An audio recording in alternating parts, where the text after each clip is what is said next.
a maldição da mula sem cabeça. Você acredita em maldições? Aquelas que não morrem, apenas esperam a próxima vítima numa vila esquecida no coração de Minas Gerais? Há quem diga que, quando o relógio marca meia-noite, o som dos cascos ecoa no asfalto e o fogo ilumina o mato seco. Dizem que é Rosa, a curandeira sem cabeça, queimando em fúria e procurando quem ouse olhar para trás. Mas o que poucos sabem é como essa maldição começou e o motivo pelo qual ainda continua a vila e a mulher sem cabeça.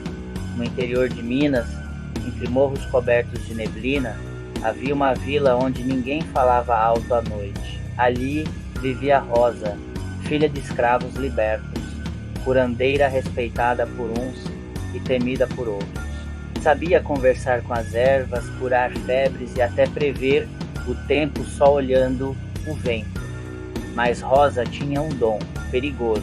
Diziam que falava sozinha com a floresta e que o som das folhas respondia. Um dia, o padre da vila, homem novo, olhos frios e voz que seduzia, procurou Rosa desesperado. Sua irmã agonizava em febre alta. Prometeu tudo o que ela quisesse, ouro, perdão, até casamento, se ela salvasse a moça. Rosa aceitou.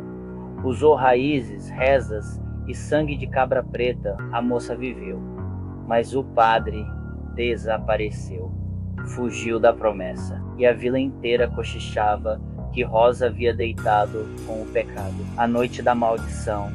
Na noite da lua cheia, Rosa subiu o morro até a igreja. Levava um vestido branco, agora sujo de barro e lágrimas. Gritava o nome do padre, ecoando entre os sinos. Cumpre o que jurou, homem de Deus. Mas o sino tocou meia-noite, e o vento parou, e o fogo começou.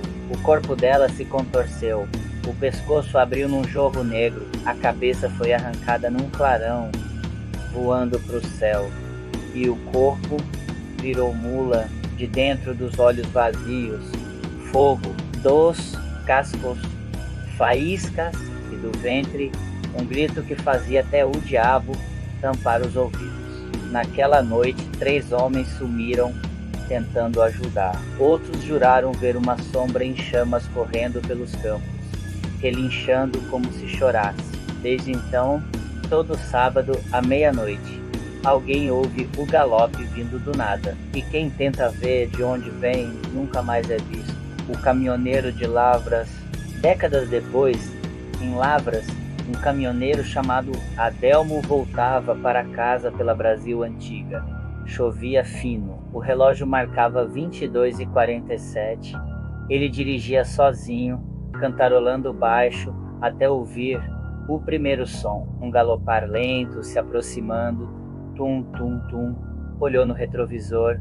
Só neblina, mas o som aumentou. E junto, o cheiro de enxofre queimado. Adelmo tentou acelerar, mas o caminhão apagou do nada. O rádio ligou sozinho e dele saiu um relincho humano. Foi aí que ele viu, no retrovisor, uma sombra flamejante, sem cabeça, se aproximando. O fogo iluminava o chão. O som dos cascos ecoava no peito dele como batidas de coração. Desesperado, lembrou do que os antigos diziam: se a mula te perseguir, cospe sangue no chão, e ela te deixa. Ele mordeu a língua e cuspiu sangue no asfalto. Um clarão explodiu, o caminhão tombou, e Adelmo apagou. Quando acordou, o para-brisa estava quebrado, e uma palavra, escrita em sangue negro: Rosa. O mais assustador, Adelmo era analfabeto, mas as letras estavam perfeitas. O som do espelho. Desde aquele dia, Adelmo nunca mais foi o mesmo. Deixou o caminhão, virou devoto, dormia com cruz de pau rosa no peito e só bebia água benta. Mas às vezes, na madrugada, ele dizia ouvir o som, tum tum tum, primeiro vindo da esquerda, depois do espelho. E certa noite ele sumiu. A casa ficou trancada, mas no chão da sala havia marcas de cascos queimando o piso. e o cheiro de enxofre ainda no ar. Alguns dizem que a mula sem cabeça é só lenda. Outros, que Rosa ainda vaga pelas estradas de Minas, procurando o padre, ou qualquer homem que jure amor e minta depois. Mas e se não for só uma história? E se cada galope na noite for um aviso? E se, enquanto você ouve isso, um som distante estiver ecoando atrás da sua janela? Não olhe, porque ela não quer só vingança, ela quer companhia. E você? Teria coragem de ouvir o galope até o fim? Se quiser descobrir, entre nos arquivos malditos. Inscreva-se antes que o sino toque meia-noite.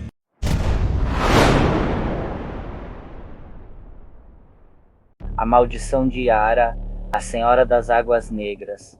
Você já ouviu uma voz tão bela que parecia impossível resistir? Uma melodia que vem do fundo do rio, suave, doce, mas que esconde a morte sob cada nota. Dizem que no coração da Amazônia existe um espelho d'água que nunca seca. Quem se aproxima dele à noite escuta o chamado da Yara, a mulher que canta com voz de anjo, mas arrasta com mãos de demônio. E, quando o canto termina, só o silêncio responde. A mulher e o pecado. Antes de ser lenda, Yara era carne e osso, filha de um cacique poderoso e de uma mulher portuguesa, linda, inteligente e diferente das outras moças da aldeia. Aprendia rápido, pescava melhor que os homens e dizia-se que o rio obedecia à sua voz. Mas essa força despertou inveja e medo.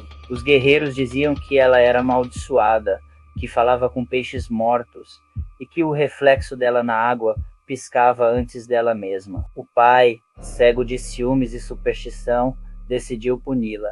Mandou os irmãos levarem Yara até o rio ao cair da noite. Mas ela ouviu o plano antes. Naquela madrugada, quando o luar se quebrou no espelho do rio, houve gritos. 1, 2, 3 corpos caíram na água e Yara desapareceu. O nascimento do canto. Dias depois, pescadores encontraram o corpo dela flutuando rio abaixo. Mas havia algo errado. Os olhos estavam abertos e, sorrindo, o rio começou a mudar.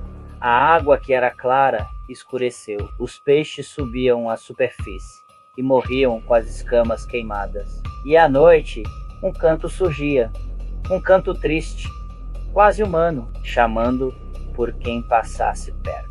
E quem escutava não resistia. Homens entravam no rio, hipnotizados, alguns caminhavam de roupa e tudo, sem pensar. Outros se jogavam com os olhos fechados. O rio os engolia. E na manhã seguinte, as margens estavam cobertas por marcas de mãos, como se alguém tivesse tentado subir. Mas algo os puxou de volta. O soldado e a voz do abismo. Em 1987, um sargento chamado Mateus Lira, de uma base fluvial no Amazonas, registrou um caso no diário da guarnição. Dizia ter ouvido voz feminina pedindo ajuda nas margens do Rio Negro durante a madrugada. Ele e 2 soldados foram verificar. Encontraram o barco vazio, balançando devagar. A lanterna de Mateus iluminou algo, um rosto na água, pele branca como lua, cabelos longos, negros, flutuando em volta, olhos que sorriam. A mulher cantava, uma canção sem palavras, só vogais. E o som era tão lindo que o coração batia junto. Os outros soldados gritaram, mas Mateus mergulhou, sem hesitar. Só um deles voltou. Diz que viu o sargento sendo puxado pelas pernas, mas o corpo que o segurava tinha o rosto de Mateus. Dias depois, encontraram o corpo boiando, inchado, mas ainda com um sorriso, e as cordas vocais arrancadas. A maldição moderna. Hoje, moradores ribeirinhos ainda falam da Senhora das Águas Negras. Ela aparece onde o rio é fundo, onde ninguém pesca mais. Dizem que o canto dela muda, às vezes é uma voz de mulher, outras de quem você mais ama. Um rapaz de Manaus contou que, voltando de moto por uma estrada ribeirinha, ouviu a voz da mãe o chamando. Meu filho, para, vem cá. Ele freou. A moto apagou e do mato uma mulher saiu, olhos brilhando no escuro, molhada, sorrindo. Quando ele olhou para o reflexo da poça no chão, viu que o corpo dela terminava em nadadeiras. Conseguiu fugir, mas até hoje sonha com o canto. E toda vez que chove, o som volta dentro da cabeça dele. Dizem que a Yara é apenas lenda, um aviso dos antigos para não se aproximar do rio à noite. Mas se é só uma história, por que tantos desaparecem nas águas calmas, sem deixar um único rastro? Será que a voz que chamava era mesmo dela, ou era o próprio rio querendo companhia? Talvez a próxima vez que você ouvir alguém sussurrando seu nome perto da água, não seja sua imaginação. Talvez seja ela, a Yara, esperando, que você olhe. E você teria coragem de seguir o som até o fim? Ou vai tapar os ouvidos e fingir que não ouviu nada? Se quiser saber mais histórias como essa, entre nos arquivos malditos. Inscreva-se antes que o rio chame você.